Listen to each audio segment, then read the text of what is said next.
you start? Oh. Yeah. Welcome to another episode of East Meets West, ladies and gentlemen. It is another Detroit Pistons edition, ladies and gentlemen. Another dub coming at you. There you go. Pistons beat the Chicago Bullies 85 That's to right. 77, ladies and gentlemen. Shout out to Matas Go Home. This is wait a minute. Just because we didn't see this very often during last year's regular season, this is a winning streak. Yeah, This is a winning streak. Hey, Man. I'll take it.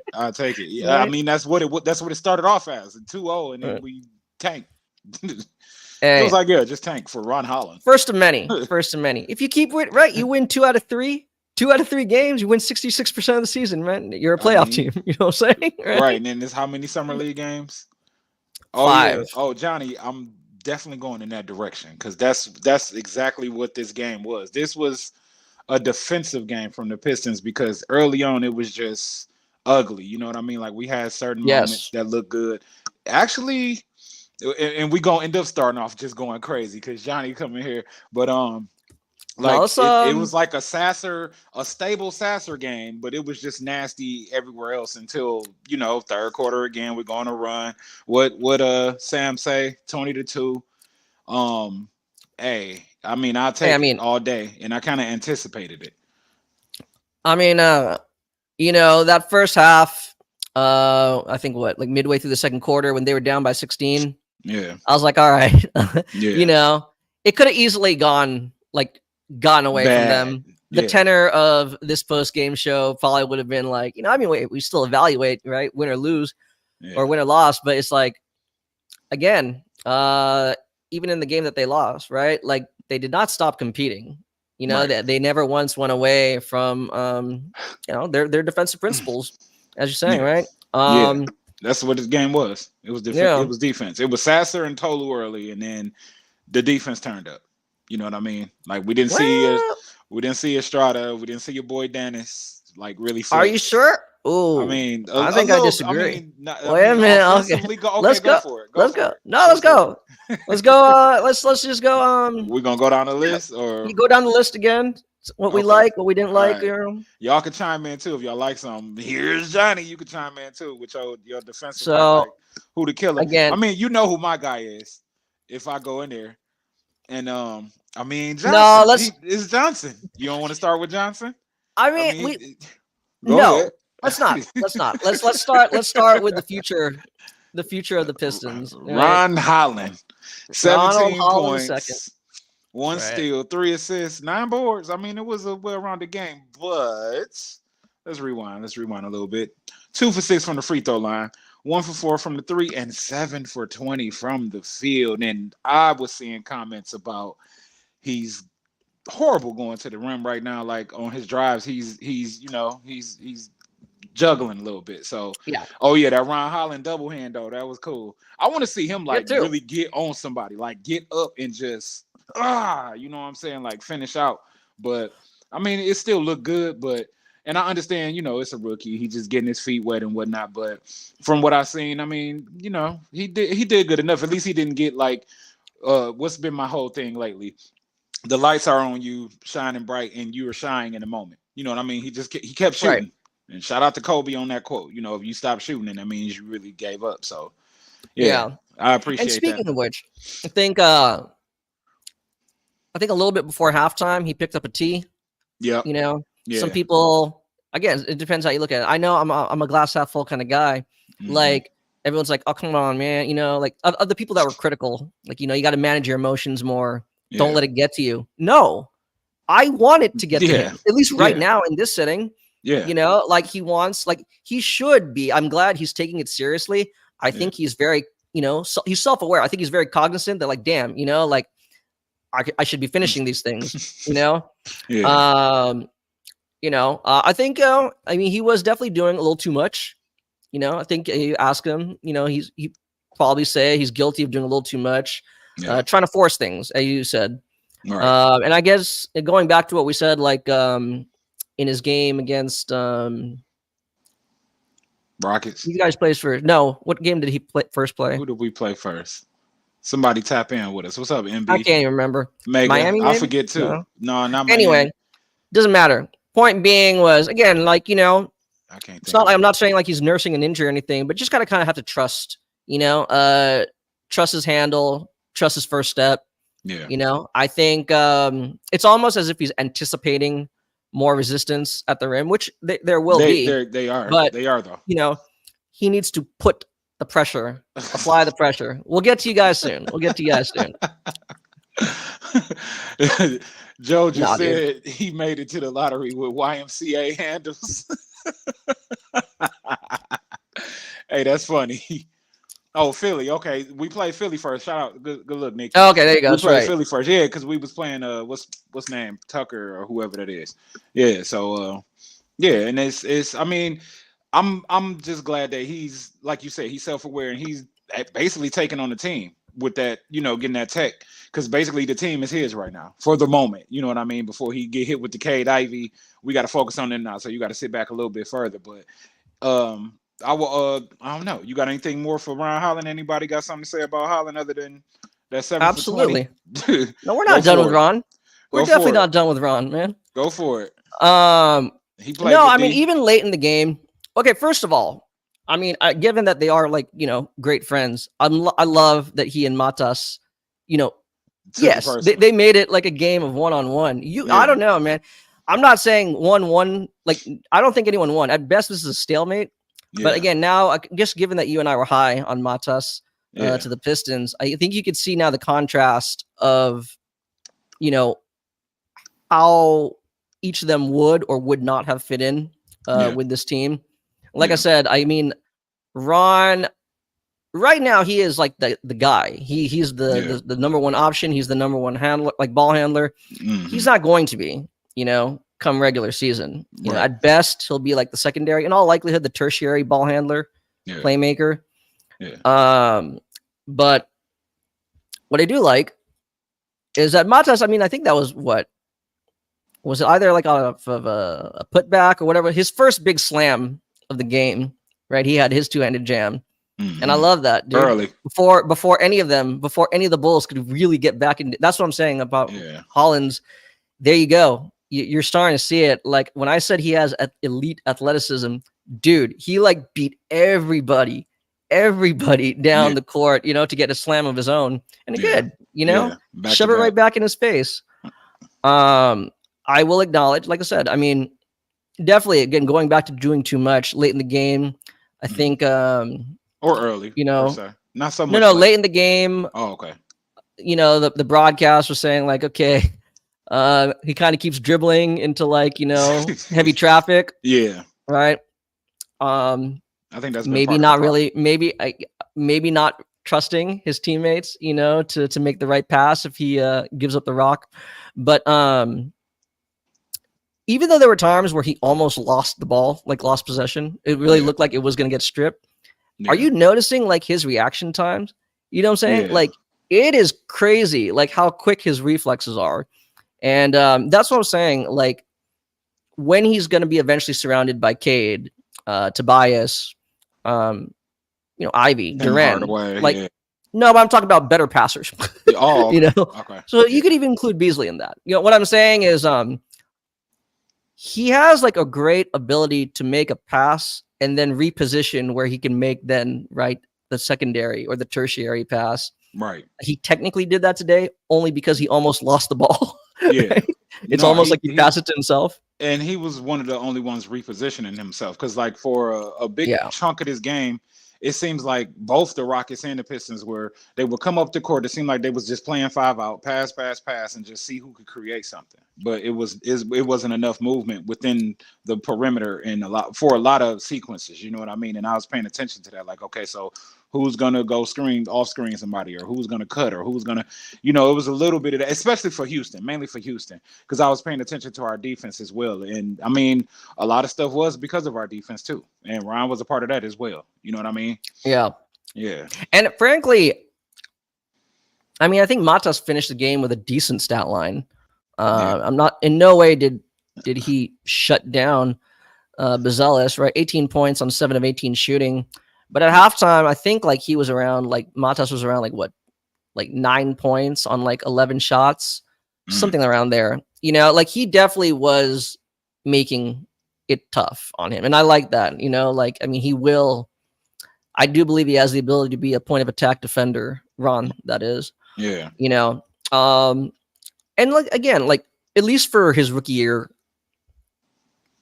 he isn't the type of guy. I don't see, even though he averaged 20 points in the G League, at least for his rookie year, like I don't see his role as being one of the team's top scorers. That would be great. You know what I'm saying? Like he may just end up scoring like 10 points just off of being like active, you know, and being opportunistic. Transition.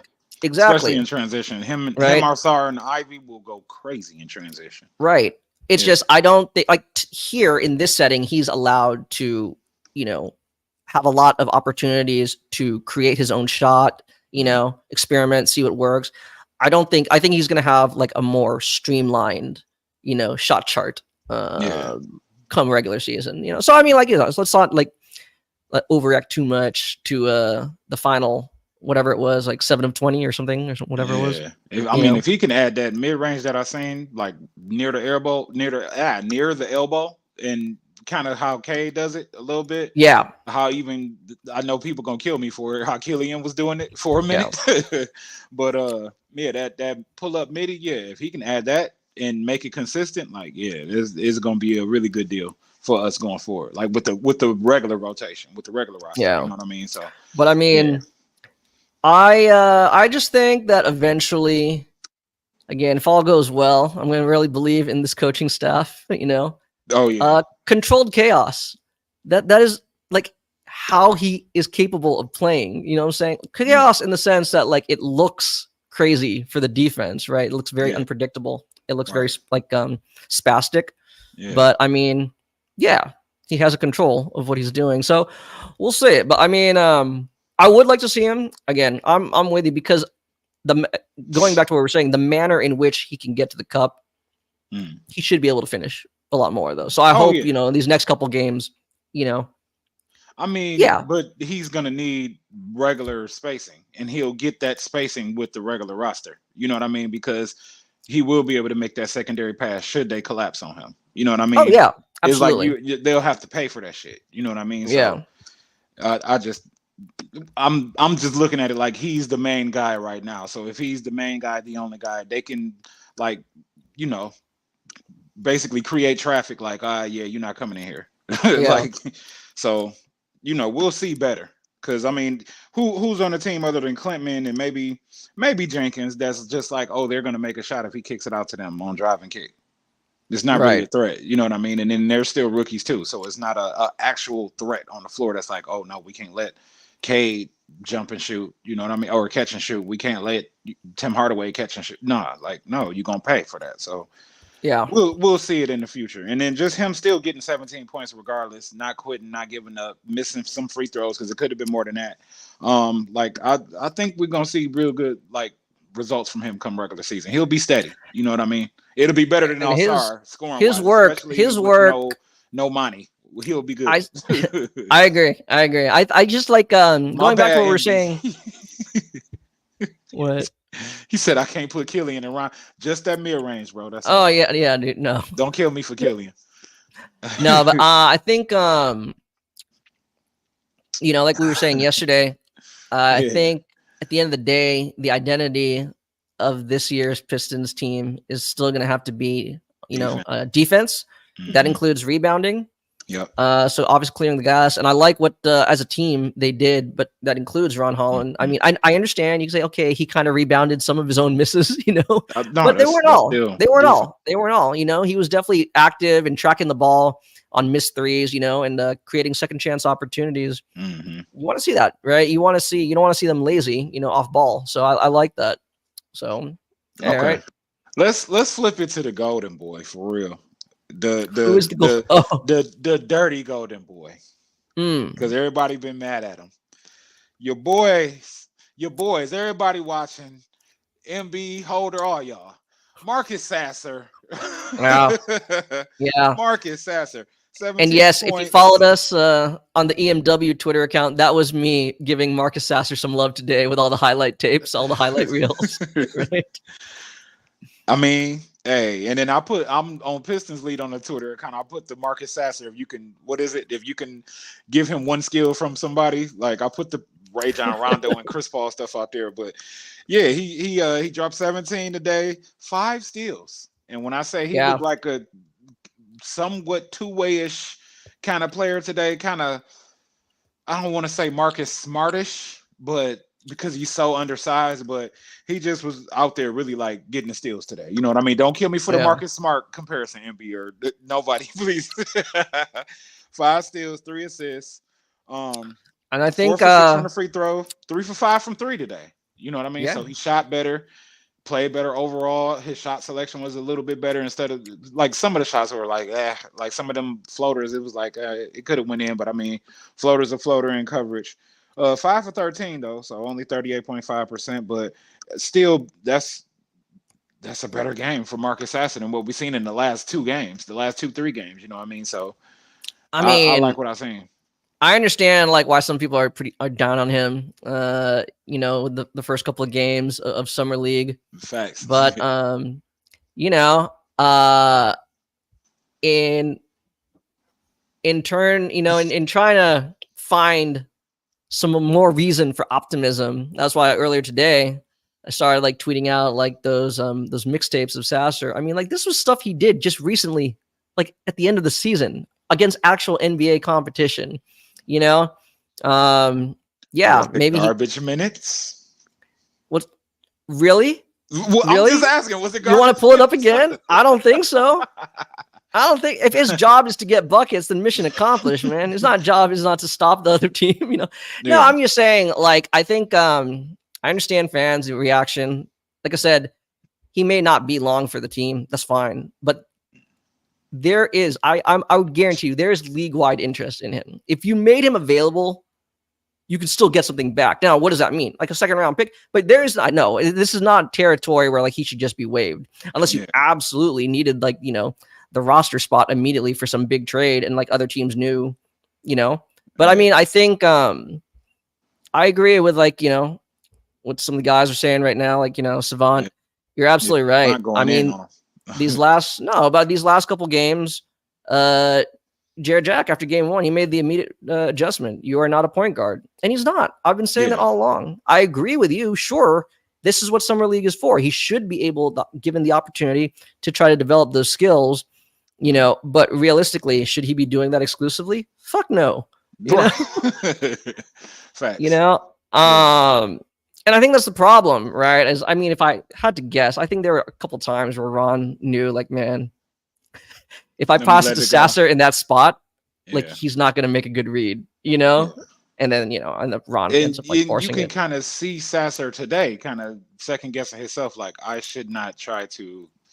Like create a play and pass out of it. Like a lot of times at the top, he would just stop and look and kind of direct traffic and then kind of do a little something, get a dribble handoff somewhere, you know what I mean? Throw the ball and then move. Like he wasn't just trying to initiate. I'm glad that you said that. Yeah. You know, they were still obviously down at halftime. I think they closed it to single digits.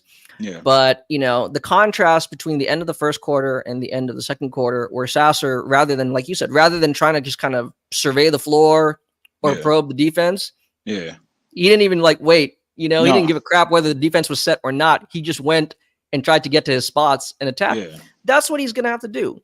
Yeah. Again, I don't want to pigeonhole any one player, especially a guy that's only a second year player. But I mean, at the very least, I think that's going to have to be his bread and butter, right? I mean, you are there to get buckets. And that's cool. That's cool. Yeah. Especially coming off the bench, because it's not like he's like he cannot start or we're going to lose 28 games straight somewhere. Definitely 14. So, okay. Is that enough Sasser talk? We good. I mean, again, I'll put the box score down. I just think I don't think he's not a lost cause in the sense of like, oh my God, wave his ass now, you know, like especially not if he ups his defense. Like I said something, I don't know if it was on the pod or on Twitter, but he can. I don't know how tall was Tony Allen? 6'3", right? Tony Allen, I think it was like 6'4". 6'4". Okay, well, I was like that's not really a comparison. He will have the Chris Paul kind of height disadvantage for certain players, like.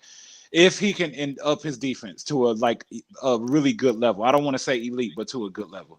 And remember how Chris Paul was guarding Kevin Durant? Like, how long ago was it? It was in the playoffs, but people were saying Chris Paul was really. Oh, that was against the Warriors. Yeah, it was against the Warriors. That was in like Chris Paul was a damn problem against Kevin Durant. 2018. Yeah. So if he can become that type of defender, Ooh, like in that's the a long tall run, test. it might not be for us, by the time he develops into that. But if he could become that, then he'll definitely have a place in this league long term. I mean, I think that's no. If he can become, I mean, I know what you're saying. Yeah. But I mean, like Chris Paul level defense. No, I'm not saying sorry. Chris Paul level, but if he could become a matchup disadvantage, like when we were having a pause about putting somebody smaller on Porzingis, if he can be that type of player that can actually affect somebody on the floor by just being present on the floor while he's there, instead of just being a just flat out liability, you know what I mean? Then I think that's servable. I know, right? I know.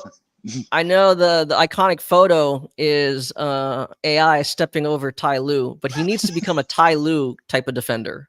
Pesky as hell. Yeah. And really get into somebody's center of gravity, and he can do that, Yeah.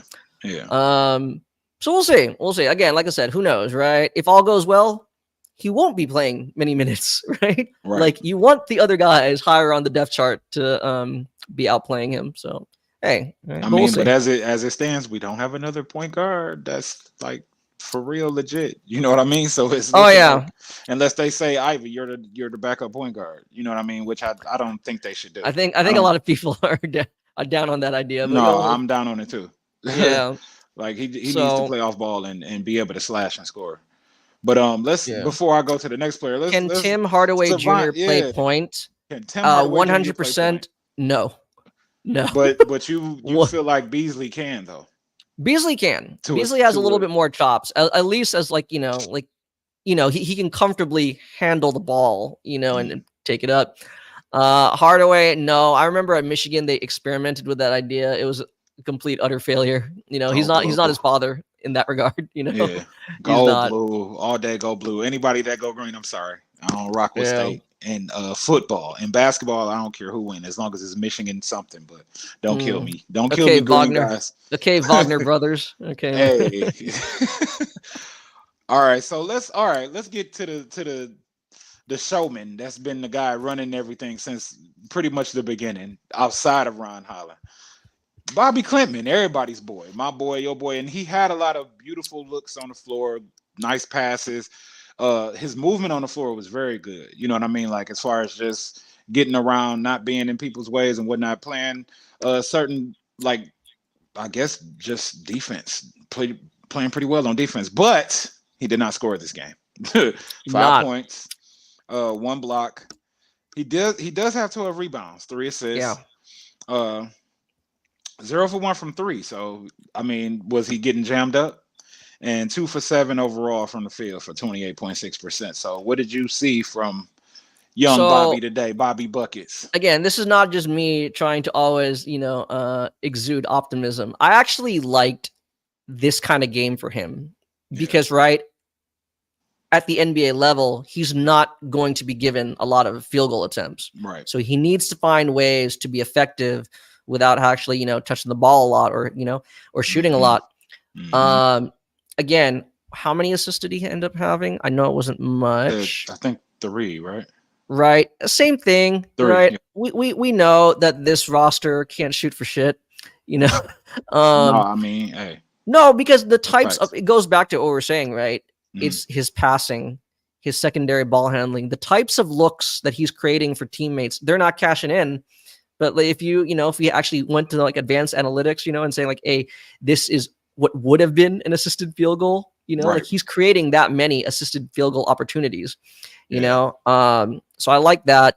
And we'll get to your boy Jayce Johnson in a bit, because part of what made him what I like is, again, it's the contrast and why he excelled. Jayce Johnson, also Klintman, is because this is a type of game where Tolu Smith was not effective. I know he had a decent stat line, but if you watch, like, he was just, he was, I mean, kind of getting pushed around. He was getting kind of pushed around. Yeah. Yeah. And for a guy like Adama Sanogo, you know, former right MVP of the Final Four, you know, I mean, Clinton's giving up how much weight? And he completely kept Sanogo off the glass. And that's what that's how they got back into it. You're saying, like, how are they getting back into it? Defense. And then being scrappy. Yeah. And Clinton, this is what I was talking about, right? Like, there may be opportunities for him, you know, certain lineups or whatever, where he may play like a small ball 5, a speed 5. And at least for tonight, he kind of showed he could do that. You know, when Jarrett Jack took Tolu Smith out and kind of went small, you know, going with Javonte McCoy or Estrada in Tolu Smith's place, that's when the game started turning. And who was playing the 5? It was Bobby Clinton. Yeah. And that's what I'm saying. I like that. I like that. There you go. Right. Like, he was committed to doing the dirty work. Yeah, I mean, it's hard to criticize because he didn't really shoot the ball much, right? So I'm not gonna say like, oh, no, but he played the role that I told you I see him in. Like, I see him, as Derek Lively's Lively. I see him kind of like that. He kind of showed those chops tonight with the boards, you know what I mean, and just his activity on the board. So, and even in previous games, like some of the things that he was doing, creating second opportunity. So, if he can bring that kind of mentality to the game and then have the threat to shoot a 3, because how excited did everybody get when Derek Lively made a 3 in the finals? You know what I mean? It was like, and then people were like, that was his first 3 of the season. Threes. Yeah, exactly. But some people were saying, oh, he could shoot 3s. And it's just like, well, guess what? We got Bobby Clinton. And if he can do that and have that type of activity, like on the boards, but then still stretch the floor, go small ball, and then make it where you can't really guard the paint like that. You open the avenues for your slashers, for Ivy, for Cade, for Sasser, for Ron Holland. You know what I mean? Like, that just makes the game that much even better. There are no stats for it in the box score, but when Sasser and Javonte McCoy had a stretch, Sasser made 2 threes, McCoy made 1 to end the third quarter. Yeah. Who was, again, it's not in the box score, but if they did give out screen assists, each of them goes to Clinton. Yeah. Now you're talking about NBA 2K screen assists. There you go, right? And that's what I'm saying. Like, dude. So, I mean, that's what I'm saying. I like that this is a type of game that he experienced, you know? Yeah. Because even though we're really excited about his offensive upside, like, at least in all likelihood, right? For his rookie year, he's not going to be, again, just kind of like Holland. Scoring is not going to be like your primary way of contributing. So I thought, it was pretty cool. It's hard for me now. I mean, I think he played a lot of minutes at center, so I don't really have much to criticize because I think like he did an admirable job. He didn't get demolished. No, you know what I mean. No. Okay, so what did you see from Dennis Jenkins today? He had a plus 13 in his plus minus, but he only had 5 points today, 1 block, 2 steals. I thought he played good defense, and he helped us kind of control. He helped us control the game, closing wise. Exactly. I like the stretch. Oh, good. Yeah, 4 assists, 3 boards. He made all his free throws, 2 for 2, 1 for 3 from 3. Not as much volume as before. 1 for 7, but go in because he did much more on the floor than. We need free throw practice. Yeah, he did much more on the floor than what. Oh my God, yes. Yeah. Same thing. Holland, Tolu. Man, they need to spend like a lot of time with Fred Vincent, man. Because again, these games probably, now that we see them winning, they shouldn't be this close. But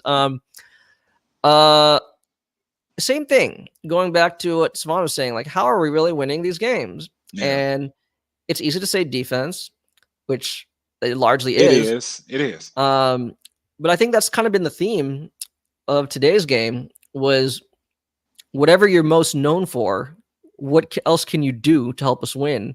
Yeah. Again, I mean, that's why I like what I saw from Jenkins today. Too. That was both sides. That was both sides. Yeah. But I really liked, again, late in the third quarter when Jarrett Jack, the backcourt was Jenkins and Estrada. Yeah. That was it, right? They just kept forcing turnover after turnover. Yeah, They did. And again, right? Like crazy. That's what we're saying, right? If we're forming an identity, especially with these young guys, even if, again, like, there are guys that you're taking to training camp for Motor City, like, y'all have to be willing to play defense, at least be willing And the more like we're watching Jenkins, it seems I think he's more than just a willing defender. He seems like a very intuitive defender. He's not the best, he's not the biggest, but I think he understands, using angles and stuff like that. Right.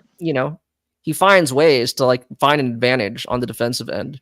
So I like that. Same thing with Estrada. That's why, they did not score much, but I like that. Jenkins showed control at the end of the game. Like, it's rare to see a young, especially in that type of situation where it's like, oh, okay, I'm in the game, I got the ball, I'm pushing point. Oh, let me just try to come up with something to show and prove that I'm this and that. Most players will try to create their own shot or, do something erratic as hell and throw the game away. But he actually was like poised, showed some control, and really helped us close that game out. Because the Bulls kind of they seem like they could try to get back in, right? Especially like under the last 2 minutes. But no, he controlled the game pretty well throughout that last quarter. So I like what I seen from him, especially the goals. Yeah. That's what you want from a point guard that can control a situation, slow it down, and make sure we're executing or just not throwing away possessions to the other team, especially not throwing away possessions. No turnovers. Oh, yeah. Yeah, Ron played more control, too, in the second half, too. Shout out to Nick Ball and TV. It did. Yeah. If you got a YouTube page that's popping, go ahead and drop that with everybody, or everybody follow Nick. That sound like what's the name? Like a 2K name or something people be running around with. So you can follow their YouTube. No, for real. That's what's up. But let me see here. Who else? I want to get to my guy, but we ain't got to go there yet. Okay. So Estrada, he had a +7. He only had 4 points. 1 steal, 2 assists. He had 4 rebounds. No threes, surprisingly, but he was 2 for 3 in his 12 minutes. What did you see from him other than what we just mentioned alongside Jenkins today? Well, he gave you a little bit of what I had kind of hyped up, right, from his Bama days. You know, he gave you a little flip shot. Yeah. Oh, yeah. So, why not, right? From a 6'3", 6'4" guard. But again, that's why I kind of like put him and Jenkins together. I felt like they really worked well, in tandem. And didn't force nothing. It don't seem. You know what I mean? It doesn't force anything. It doesn't. It doesn't. And that's what I'm saying. Like, I don't know. I mean, I'm sure Trajan Landon.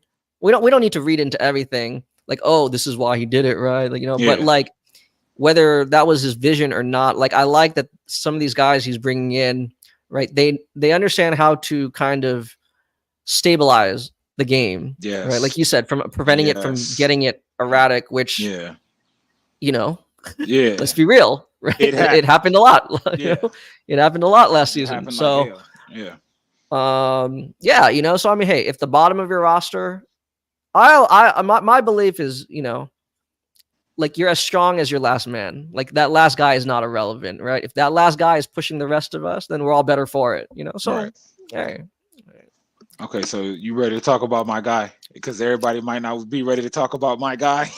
I'll just give one really quick. Okay. Just because I noticed him. I mean, I've known who this guy is since he went undrafted in 2022, but he's kind of had a quiet summer league with the Pistons. Today he got an opportunity because Wendell Moore didn't play. Javonte McCoy. McCoy. I think he definitely deserves a shout out. Javonte McCoy went undrafted in 2022. He's only played in the G League. He's played for the South Bay Lakers and the Austin Spurs. I think he's gone to a couple training camps, but he's never actually, no 10 days, no 2-way contracts. Right. Played 4 or 5 years at Boston University. And you look at him, you saw him, right? He's got a great build, strong, played some great D today. Yeah. 5 points, 5 assists. What's the problem? Right. I mean, he shot for 5 years at Boston University's career 37.7% from the college three. Right. As a senior, he was senior and junior year, he was in 40%.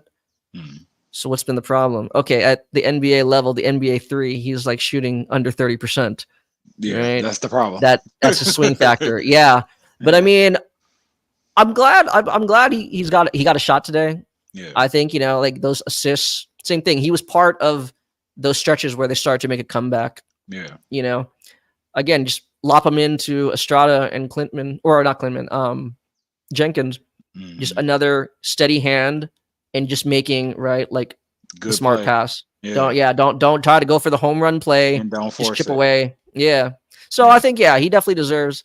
So I wish him the best of luck because I don't know, whatever he needs to figure out with his mechanics because he looks the part of an NBA player. Yeah, no, he does. So he does. Let me see if anybody else got anybody they want to mention or throw any questions out there. I'm just about to go into my guy now because it's just time. Go for it. I know he's plain. I know he's simple. That's why I like him. But the boy Jayce Johnson, man, 19 points. What's this here? 5 boards. Mm-hmm. I mean, he made it 3 for 5 free throws, 8 for 12, and it was very simple. And I commented that it reminded me of like Chris Mem and Kwame Brown for the horrible 06 Lakers, like before the Paul Gasol trade. Like they would get in the game, but they would put, especially Chris Mem. Chris Mem was 10-10. I'm just saying, man. Like, and Kwame Brown Mem was like wasn't that bad. Mem wasn't that nice. bad, man. Mem was nice and he could shoot, but I'm not gonna say he can shoot like Mem. But when at the rim, they can just get the ball, boom, and then go up. You know what I mean? And that's just it. They knew how to use their body weight to actually have their position in and keep people outside of just being able to guard them and like muscle them out the damn way, bully them out of their position to actually score right there at the rim. So I like what I seen from him because he was doing that all night. He was doing circus shots. They gave him the ball. He's just like, backwards layup. Like he Jokic playing against Anthony Davis. So I just like what I seen from him. And I don't know, maybe because everybody is still looking for, what other point guard. And I'm thinking like, hell, if we just want somebody that is able to just have basically a center of gravity that would allow him to score like that or be a threat to score like that, then why not get him? You know what I mean? Why not give him a shot or put him on the G League team and keep him close within the vicinity in case of an injury or something like that? Like, because it's just simple. It's just plain and simple basketball. Like, get the ball low, go up. If you don't got nothing, kick it back out. He's not doing nothing extra special. Like, this team was super controlled today, and doing what he did today was the reason why, because we played that controlled. And that's why I said, like, again, not to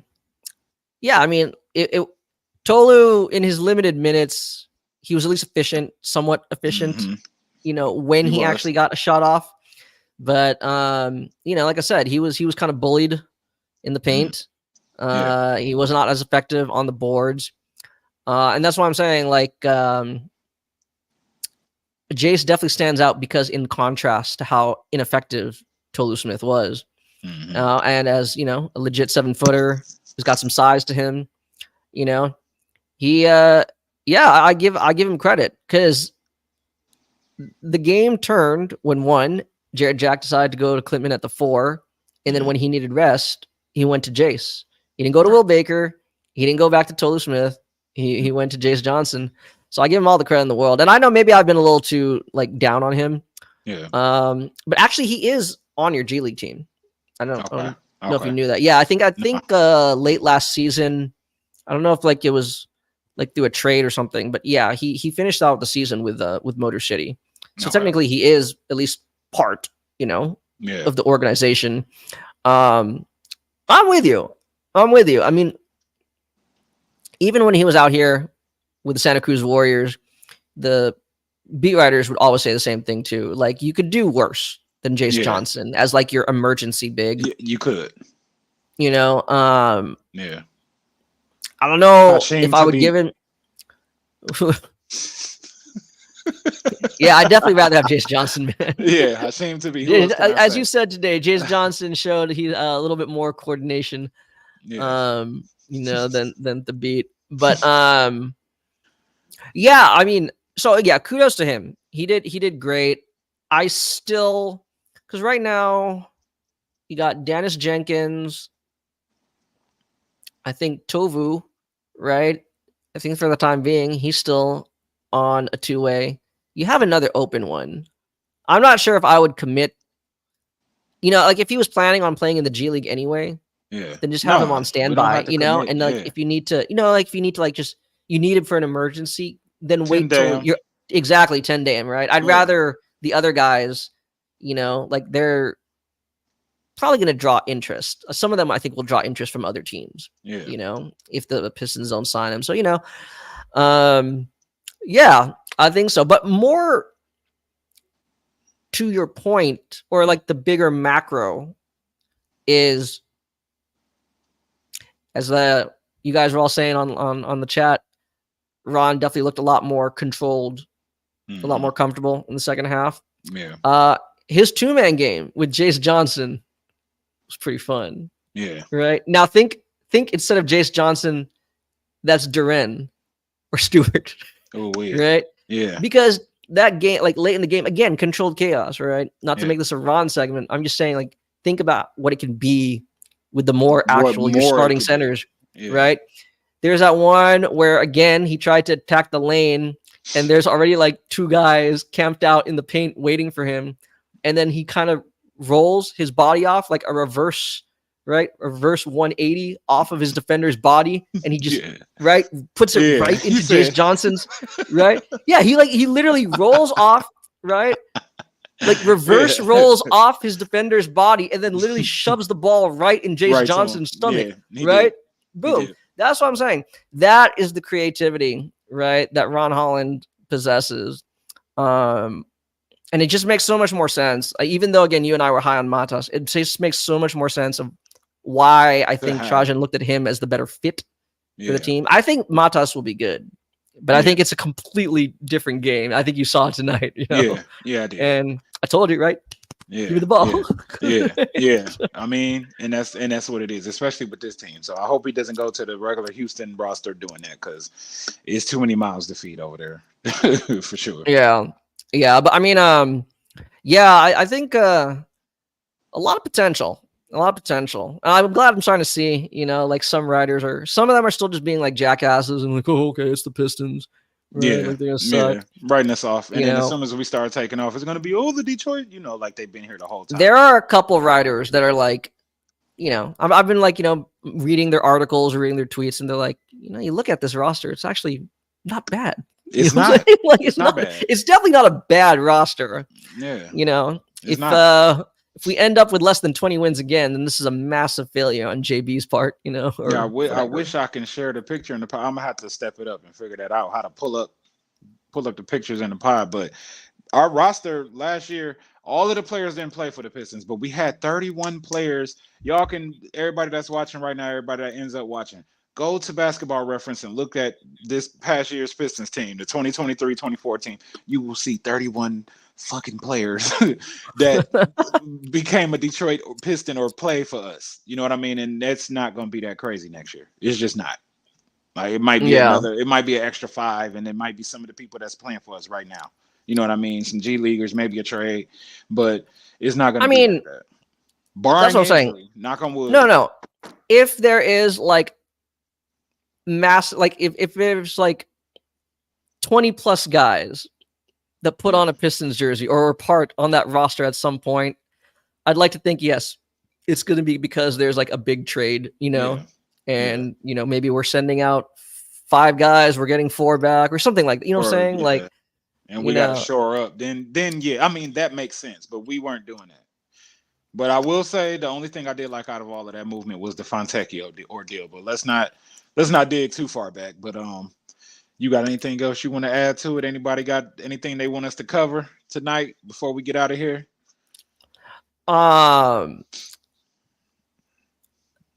You're starting to hear a little bit, obviously the free agency frenzy has kind of died down. Yeah. So now you're hearing like all the potential guys that are available for trade as teams are now trying to finalize their roster prior to training camp. Are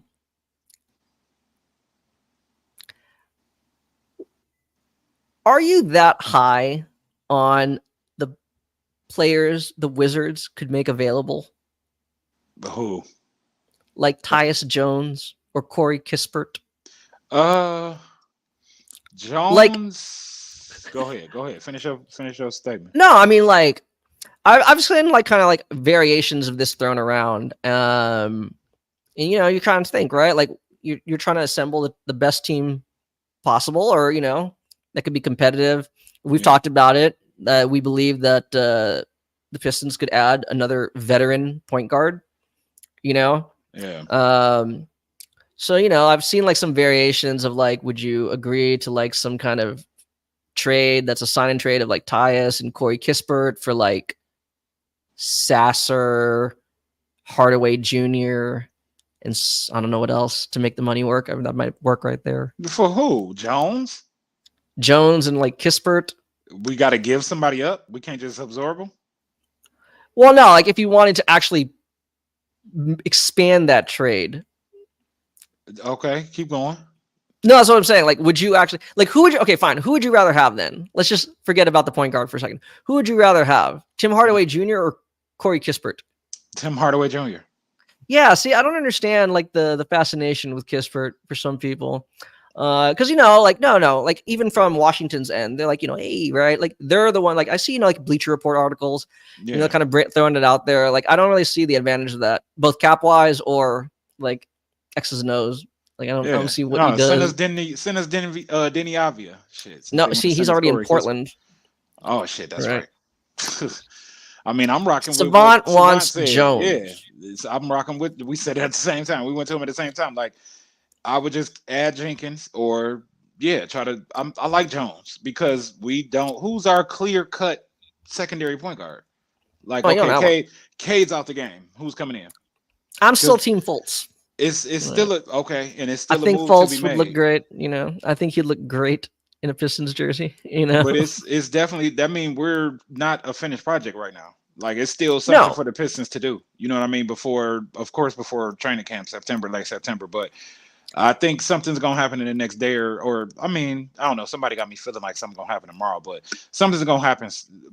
Definitely before the beginning of the season. But when are the trades available for the rookies to be moved? Isn't it like August? 30 days after they've signed their rookie deal.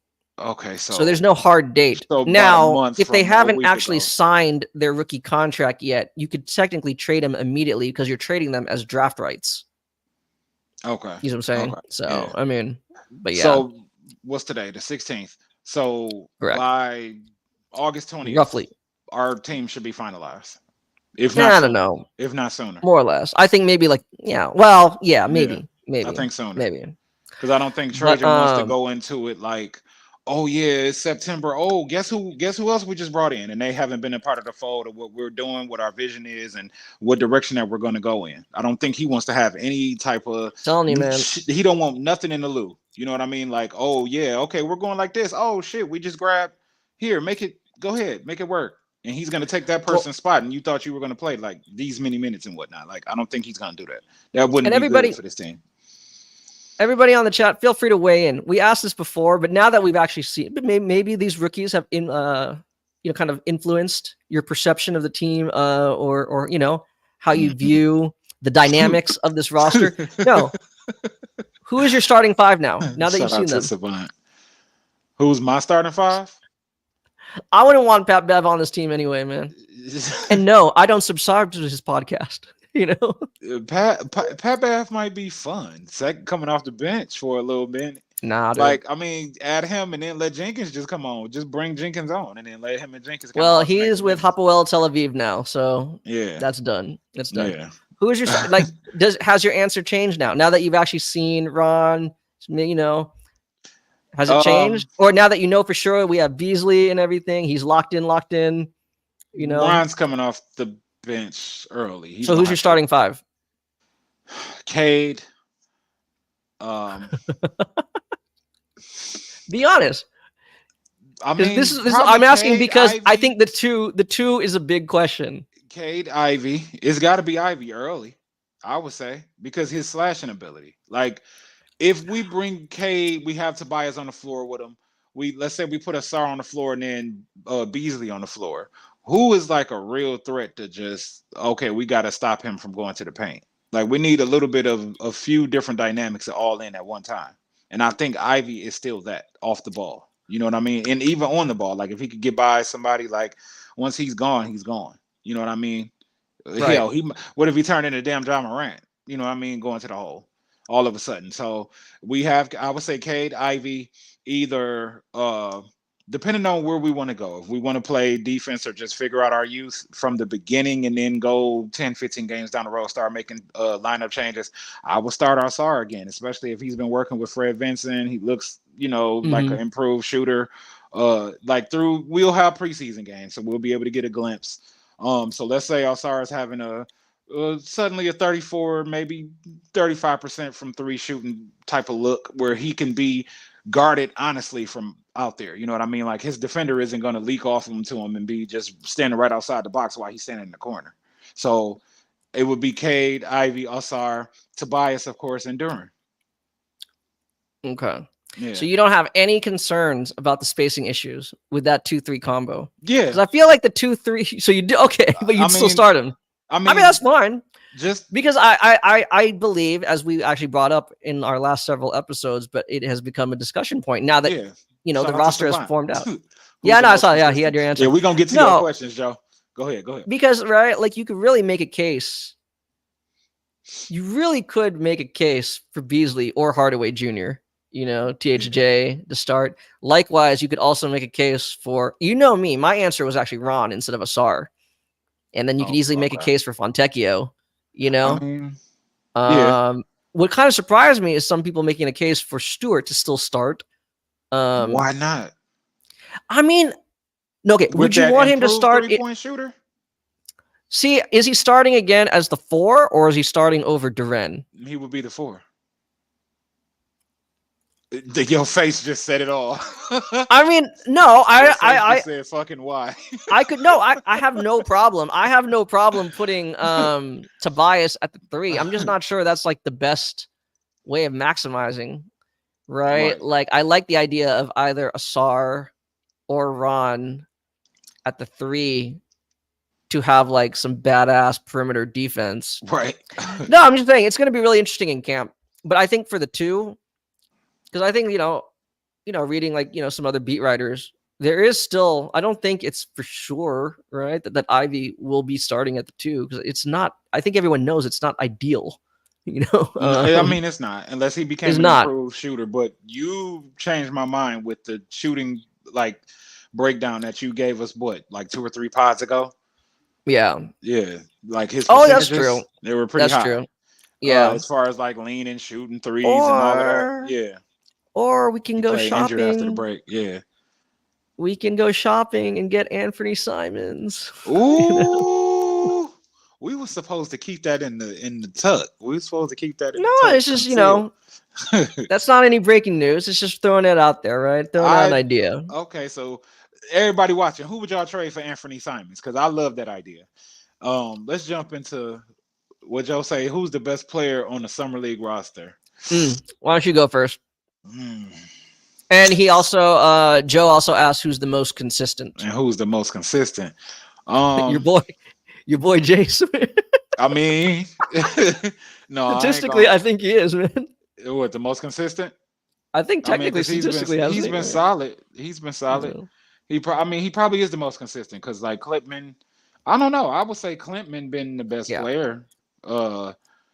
No, not to take away anything from Ron Holland, but Klintman's been the one that's impressed us as Pistons fans the most. Yeah. Ron Holland is just experimenting with what he can and can't do, and we know what he can, what he's capable of. I should say we know what he's capable of doing, and we'll see that translate at some point. But I mean, I guess it would be Jayce Johnson because Sasser ain't been it. I mean, other than maybe Dennis Jenkins being like point guard and actually impressing us pushing point guard, it would probably be between Jenkins and Jayce Johnson as far as the most consistent for me. So yeah, what's Savant say? Ivy's not a bad shooter. He played injured after the break. Yeah, he did. Yeah. Wayne, what's up, Wayne? I think for me, my answer would be the same for both. Who's been the best and most consistent so far in these 3 Summer League games? It's Bobby Klintman. Yeah. It's Bobby Klintman.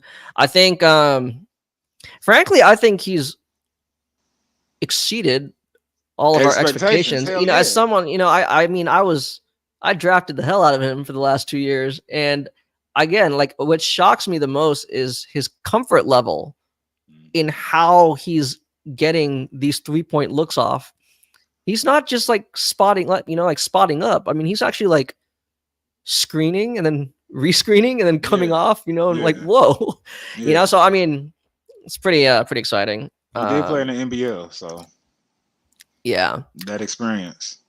And Bobi, dude, I kind of like low-key wanted, like, in general, I like Ricky Council. Yeah. And then is there a Mike in the league right now? What you mean?